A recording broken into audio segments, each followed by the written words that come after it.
السلام عليكم ورحمة الله وبركاته.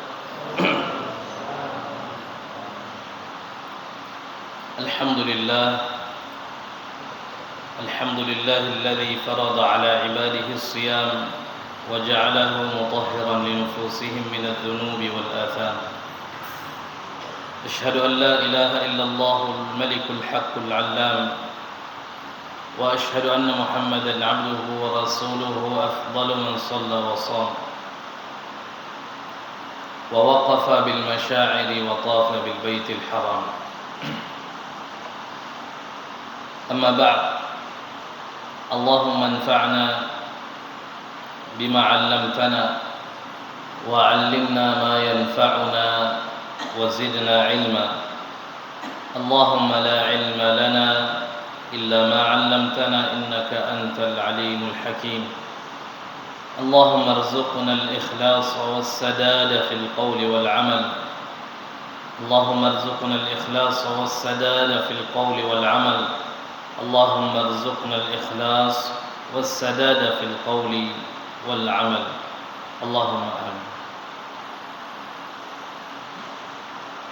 Kaum muslimin dan muslimah, ikhwatal iman rahimani wa rahimakumullah jami'an. Allah Subhanahu wa taala menyampaikan, wa ma umiru illa liya'budullaha mukhlishina lahuddin. Dan tidaklah mereka diperintahkan untuk menyembah Allah Subhanahu wa taala, melainkan menyembah Allah dalam keadaan memurnikan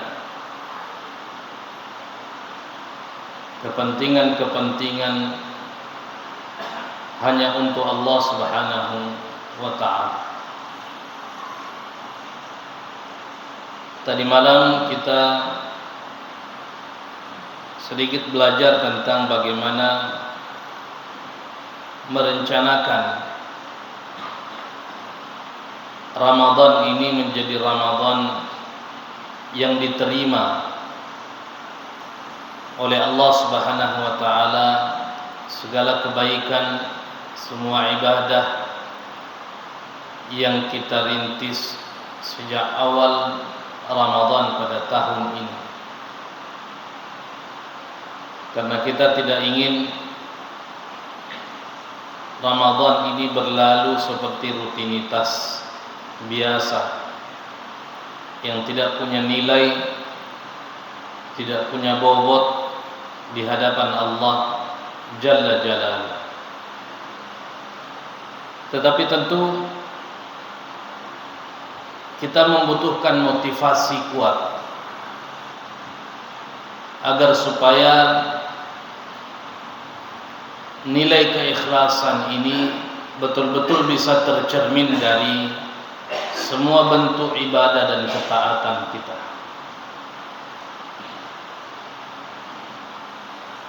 Karena dalam konsep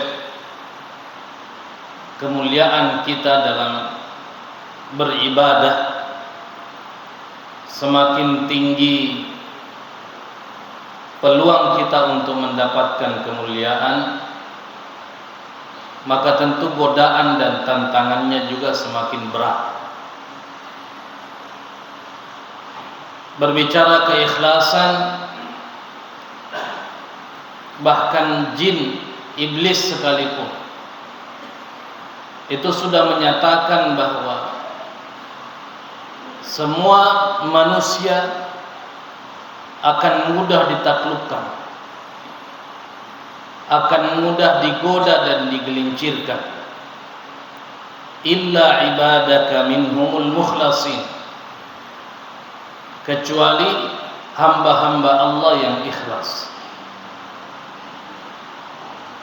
Maka sekali lagi kita tentu membutuhkan motivasi kuat untuk bisa memurnikan kepentingan-kepentingan ketaatan kita hanya untuk Allah Subhanahu wa taala semata. Maka pada kesempatan di subuh yang mubarakah ini, kita ingin merenungkan sedikit saja dari apa yang bisa menjadi motivasi kita untuk menerapkan nilai-nilai keikhlasan dalam semua bentuk ibadah dan ketaatan yang kita lakukan. Di antaranya adalah membangun kesadaran dan keyakinan yang kuat bahwa tidak ada satupun ibadah yang kita lakukan, kewajiban yang kita jalankan, melainkan sesungguhnya ibadah itu adalah merupakan kebutuhan kita dan bukan kebutuhan Allah. Ini yang terkadang luput dalam pikiran-pikiran dasar kita di saat kita melaksanakan ibadah. Kadangkala secara tidak sengaja kita mengesankan bahwa kita menjalankan ibadah seolah-olah Allah butuh. Karena di pikiran kita, ketika ada orang meminta atau memerintahkan kepada orang lain untuk melakukan sesuatu, maka itu menunjukkan orang yang memerintahkan ini butuh dibantu. Atasan yang memerintahkan kepada bawahannya untuk mengerjakan suatu kerjaan, itu menggambarkan atasan itu butuh dibantu, meskipun dengan konsep perintah. Tetapi berbeda ketika Allah Subhanahu wa taala memerintahkan kita untuk menjalankan satu perintah. Sama sekali keyakinan kita, Allah Subhanahu wa taala tidak butuh sama sekali dengan ibadah kita. Justru sebaliknya, kita yang butuh untuk menjalankan itu semaksimal kemampuan kita untuk mendapatkan apa yang kita harapkan semua dari Allah.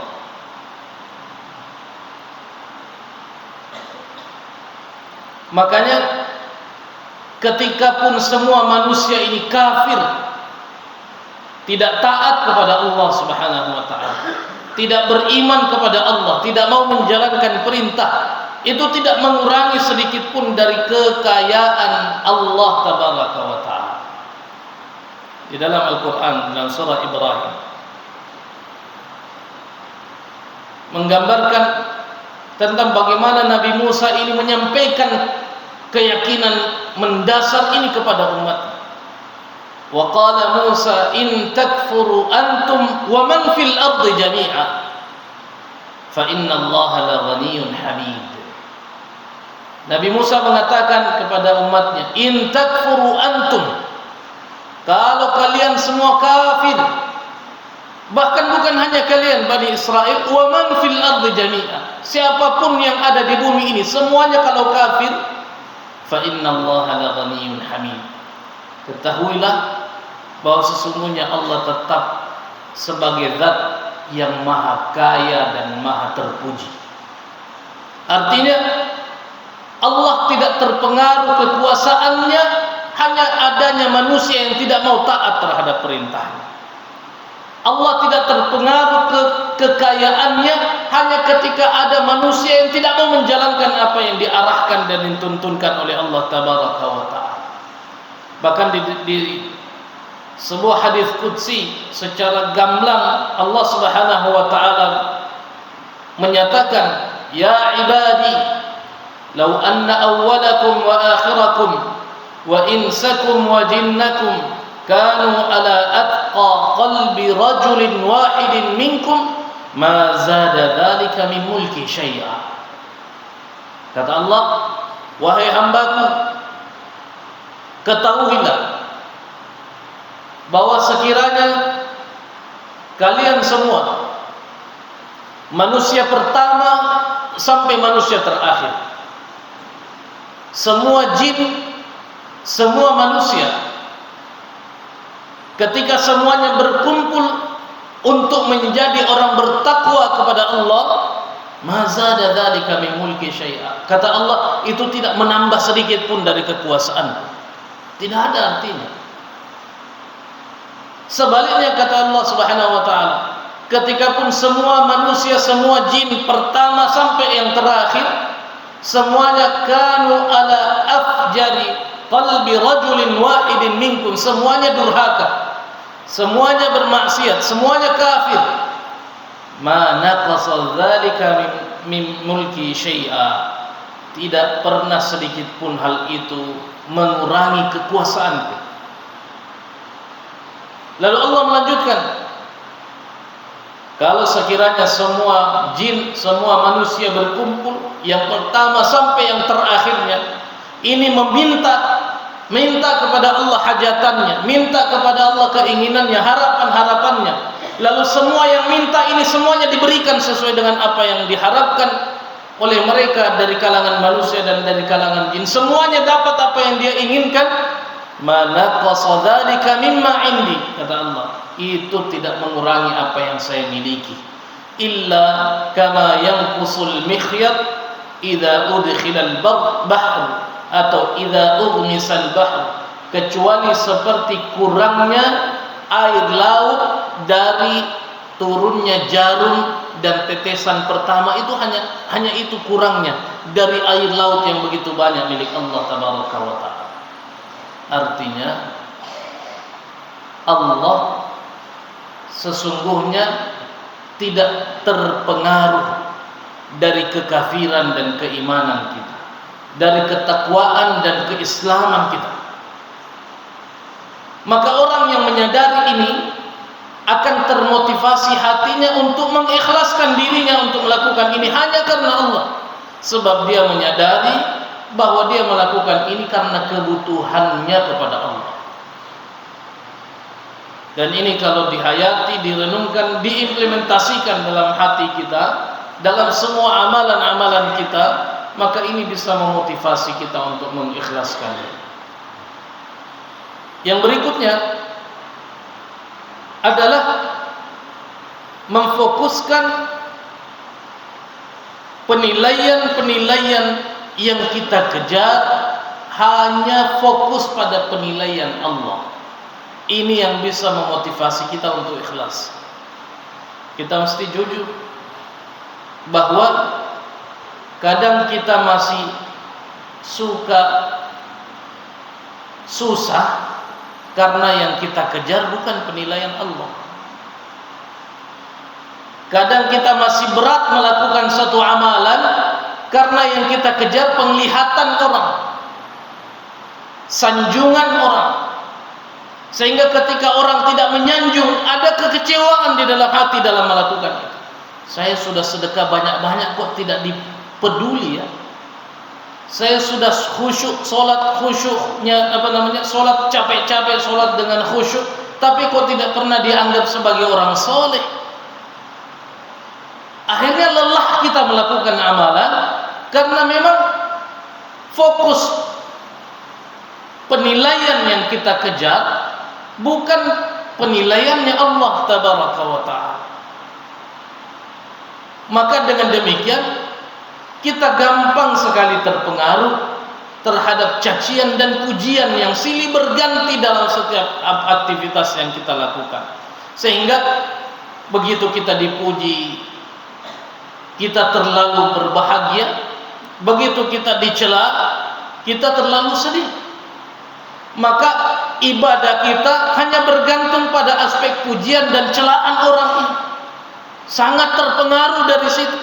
Maka kualitas ibadah kita juga mengikut daripada celaan dan pujian tadi. Tetapi ketika kita fokuskan pada mengejar penilaian Allah, mencari muka hanya di depan Allah Jalla Jalaluh, maka kita tidak akan peduli dengan apa yang dikatakan orang. Kita tidak akan terpengaruh dengan apa yang dikomentari orang. Karena yang kita fokuskan adalah mengejar penilaian Allah.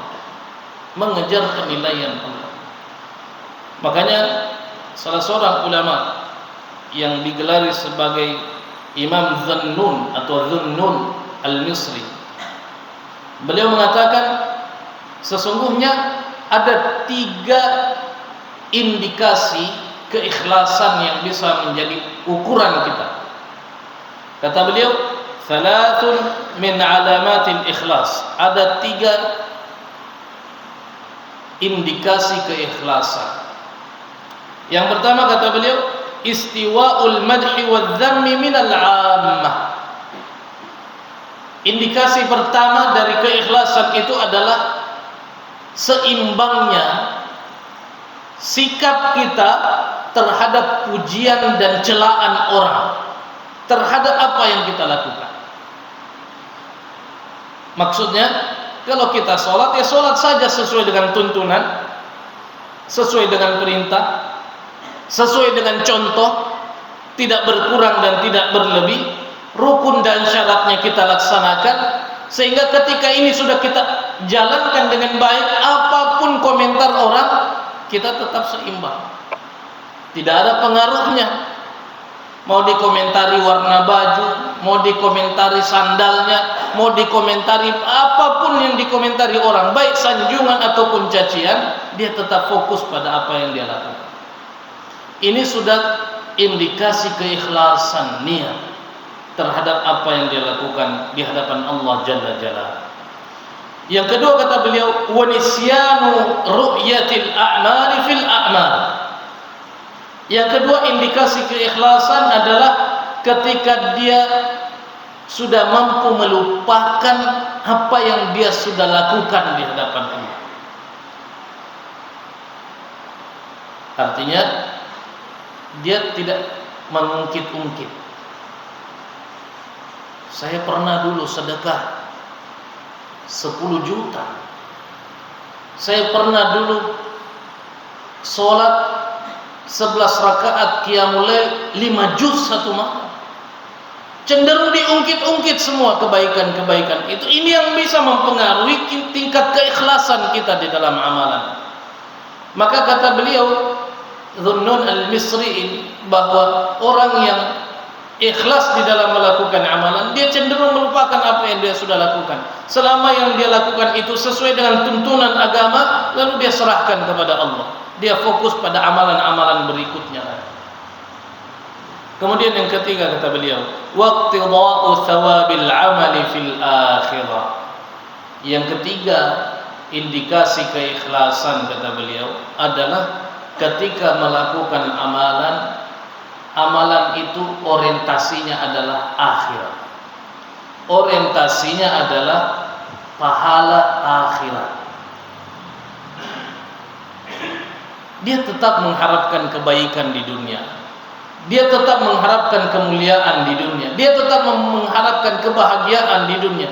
Tetapi fokus terbesarnya adalah bagaimana supaya amalan yang dia lakukan hari ini, dia petik hasilnya nanti di akhirat. Karena seringkali yang mengganggu keikhlasan ketika kita ingin melihat hasilnya secara utuh di dunia. Maka orang yang tidak melihat apa yang dia harapkan, dia goyang keimanan. Maka itu kata Dhunnun Al-Misri tadi, orang yang ikhlas di dalam melakukan amalan adalah orang-orang yang berorientasi amalannya pada ganjaran dan pahala di akhirat.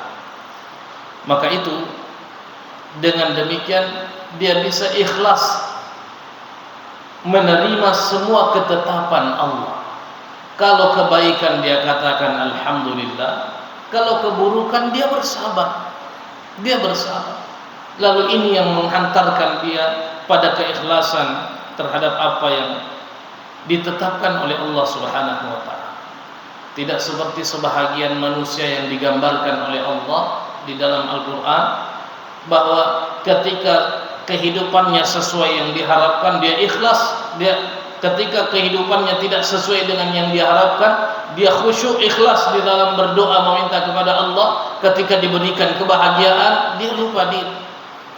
Kata Allah Subhanahu wa taala dalam surah Yunus, "Walladzi yusayyirukum fil barri wal bahr." Dialah Allah Subhanahu wa taala yang membuat kalian itu bisa mengembara di lautan maupun di daratan. Hatta idza kuntum fil fulk, sampai ketika kalian berada dalam satu bahtera, satu kapal, wajaraina bihim birihin thayyibah, lalu kapal yang kalian tunggangi ini atau kalian naiki di tengah lautan ini diberikan angin sepoi-sepoi yang indah.